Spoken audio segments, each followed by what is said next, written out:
마음을 열고 가슴을 열고 관상기도의 차원.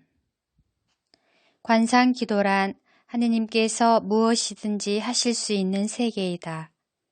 그 영역으로 옮겨가는 것은 가장 큰 모험이다.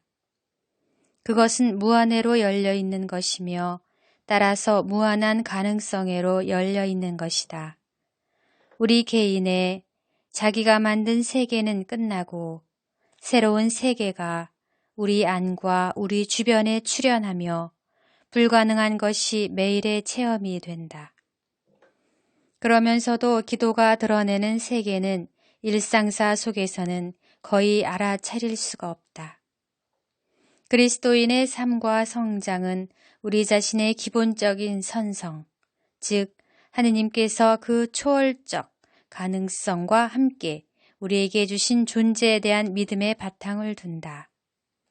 이 존재라는 선물은 참 자아이다. 믿음으로 행하는 동의를 통하여 그리스도께서 내 안에 태어나시고 그리스도와 참 자아는 하나가 된다. 성령의 현존과 활동을 깨닫는 것은 우리 안에 그리스도의 부활이 펼쳐지는 것이다. 모든 참된 기도는 우리 안에 있는 성령의 현존과 성령의 끊임없이 계속되는 영감을 확인하는 데 기초를 둔다. 이런 의미에서 모든 기도는 성령 안에서의 기도이다. 그렇지만 성령 안에서의 기도라는 용어는 성령의 영감이 우리 자신의 성찰이나 의지, 행위 등의 매체 수단을 거치지 않고 우리 영에 직접 주어지는 기도에만 한정하는 것이 더욱 정확한 것 같다. 달리 말해 성령께서 우리 안에서 기도하시고 우리는 동의한다. 이러한 기도에 대한 전통적인 용어가 관상이다. 관상기도는 관상생활 안의 한 과정이다. 관상기도는 하느님과의 지속적 일치 상태로 이끌어주는 한 번 혹은 여러 번의 체험을 말한다. 관상생활은 지속적인 신적 일치 상태 자체를 말하며 이런 상태에서는 기도와 모든 활동에 있어서 끊임없이 성령의 인도를 받는다. 향심기도는 신적 일치로 이끄는 과정의 입문 단계에 해당한다. 기도의 뿌리는 내적 침묵이다. 기도를 말로 표현된 생각이나 느낌이라고 생각할 수도 있지만 그것은 단지 기도의 여러 가지 형태 중에서 하나일 뿐이다. 에바그리우스에 따르면 기도란 생각을 옆에 제쳐놓는 것이다. 이 정의는 생각들이 있다는 것을 전제한다. 관상기도는 생각의 부재라기보다는 생각에서 초연함이다. 그것은 말과 생각과 정서를 넘어서, 다시 말해 현재 순간의 심리적 내용을 넘어서 궁극적 신비이신 하느님께 우리 정신과 마음, 육신과 정서, 즉 우리 전 존재를 열어드리는 것이다. 향심기도에서는 의식 속에 있는 것을 거부하거나 억압하지 않는다. 단지 의식 속에 있는 것을 사실 그대로 받아들이고 그것을 넘어간다. 이는 노력으로서가 아니라 모든 것을 놓아버림으로써 이루어진다. 볼티모어 교리서에 따르면 기도란 정신과 마음을 하느님께 들어 올리는 것이다. 기도에 대한 이 옛날 정의를 사용할 때 들어 올리는 이는 우리가 아니라는 사실을 염두에 두어야 한다. 모든 기도에서 하느님께 정신과 마음을 들어 올리는 것은 성령만이 하실 수 있다. 성령으로 감도된 기도에서는 우리 자신이 들어 올리는 활동으로 넘치게 하고 성찰은 모두 놓아버린다. 성찰이란 기도의 중요한 예비 과정이지만 기도는 아니다. 기도는 하느님께 우리의 내적 행위를 바치는 것만이 아니라 있는 그대로의 우리 자신을 봉헌하는 것이다. 성령의 활동은 부잣집에 입양된 아이에게 새 가정에서 어떻게 처신해야 할지 가르치는 능숙한 보모에 비견할 수 있다. 거리에서 내려와 우아한 잔치 식탁에 앉힌 불황아처럼 우리는 올바른 식탁 예절을 배우고 실습하는데 많은 시간이 필요하다.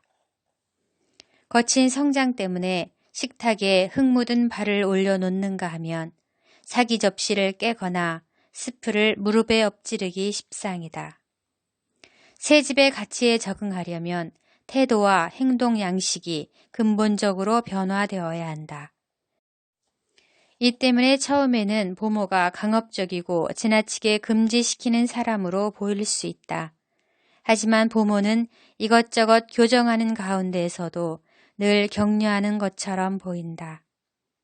부모는 결코 비난하거나 판단하지 않고 항상 삶을 개선하도록 우리를 초대하는 것 같다. 향심 기도는 성령께서 베푸시는 교육이다. 이러한 교육 과정에 우리가 참여하는 것이 그리스도교 전통에서 말하는 자기 부정이다.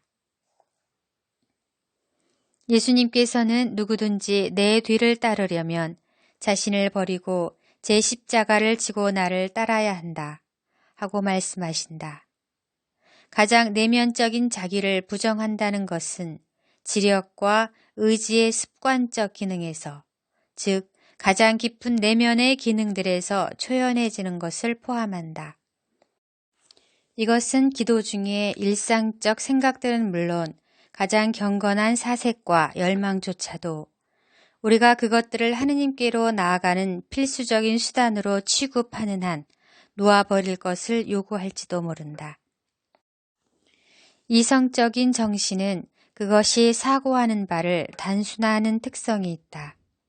그러므로 엄청나게 풍부한 성찰이라 할지라도 하나의 생각으로 요약될 수 있다.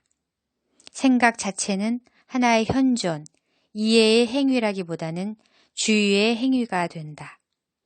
이 원리를 예수님의 윗격에 적용하면 이러한 주의가 결코 예수님의 인성을 배제시키지 않음을 알 수 있다. 우리는 주의를 예수님의 윗격의 어느 특정 부분에 쏠리게 하지 않고 신인적 존재인 예수님의 현존에 귀 기울인다. 향심기도는 전략에 의해 발전하는 것이 아니라 인격적 관계를 통하여 발전해 나가는 역동적 과정의 일부이다. 동시에 자신의 기도와 삶의 방식에 어느 정도 적합한 조직적 요소를 가미하면 그 과정이 촉진된다.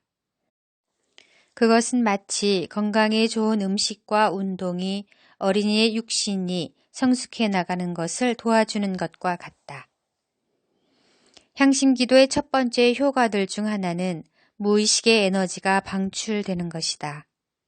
이 과정은 두 가지 다른 심리 상태를 유발하는데 그 하나는 영적 위안의 형태로 개인적인 성장을 체험하는 것이고 다른 하나는 굴욕적인 자기인식을 통하여 인간의 나약함을 체험하는 것이다. 자기인식은 인격의 어두운 면을 의식하게 되는 과정에 해당되는 전통적 용어이다. 이처럼 두 무의식적 에너지가 방출될 때는 하느님께 헌신하고 타인을 배려하는 몸에 밴 습관으로 보호받아야 한다. 그렇지 않으면 우리가 영적 위안을 누릴 경우 교만으로 우쭐해질 수 있다. 혹은 영적 가난을 깨달음으로써 비참해지면 낙담하거나 심지어 절망에 빠질 정도로 무너질 수가 있다.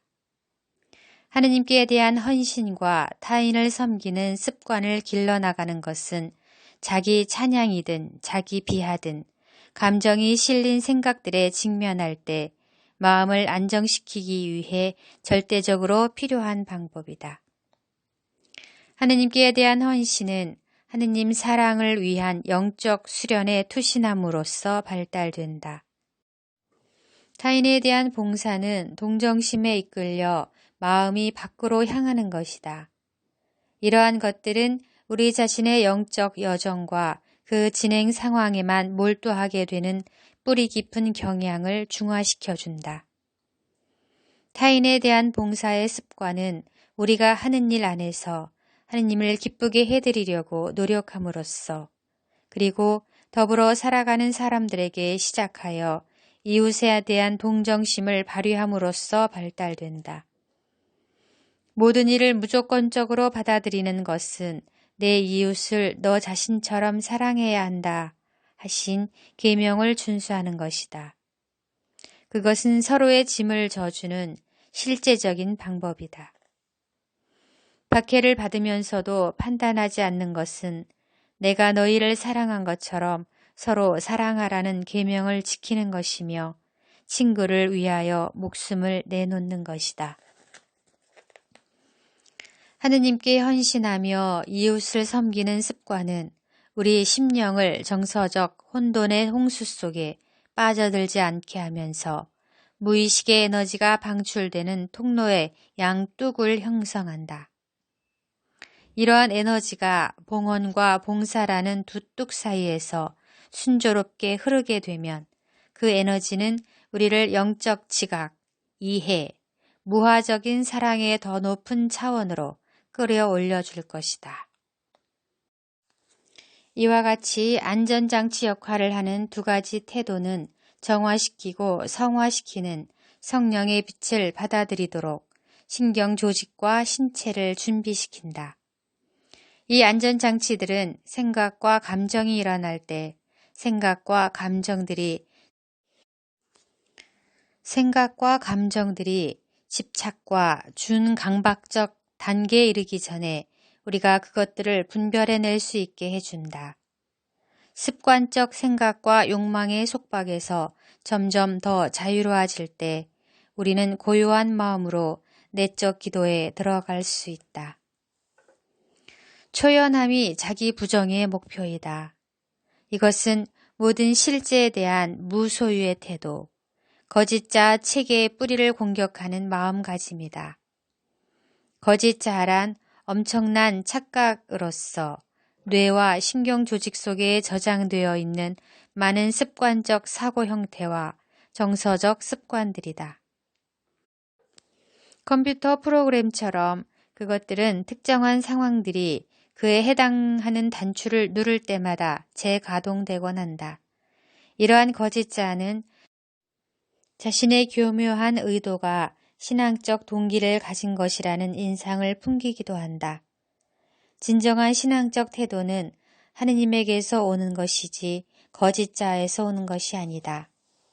성령께서는 자기중심적 성향의 뿌리를 치유해 주시며 우리 의식 활동의 원천이 되신다. 거짓자의 영향이 아니라 성령의 영향 아래 자연스럽게 행동하려면 과거의 정서 프로그램은 지워지고 대체되어야 한다. 수덕 생활이라는 말은 이러한 낡은 프로그램을 지우고 복음적 가치에 기반을 둔 새 프로그램을 입력하는 것을 지칭하는 전통적 용어다. 하느님이신 예수님께서 관상의 원천이다. 우리가 하느님에 대해서 지각하는 것은 그 어떤 것도 그분 현존의 한 줄기 빗살일 뿐이며 하느님 그 자체일 수는 없다. 마치 한 줄기 빗살이 프리즘을 통과할 때 여러 가지 색깔로 분광되는 것과 같이 신적 빛이 인간 정신을 통과할 때 여러 가지 양상을 나타낸다. 궁극적 신비의 여러 측면을 구별하는 것은 잘못이 아니지만 그 하나하나를 접근 불가능한 빛과 동일시하는 것은 잘못이다. 성령께서는 성경과 일상의 사건들을 통해 우리 의식에 말씀하신다.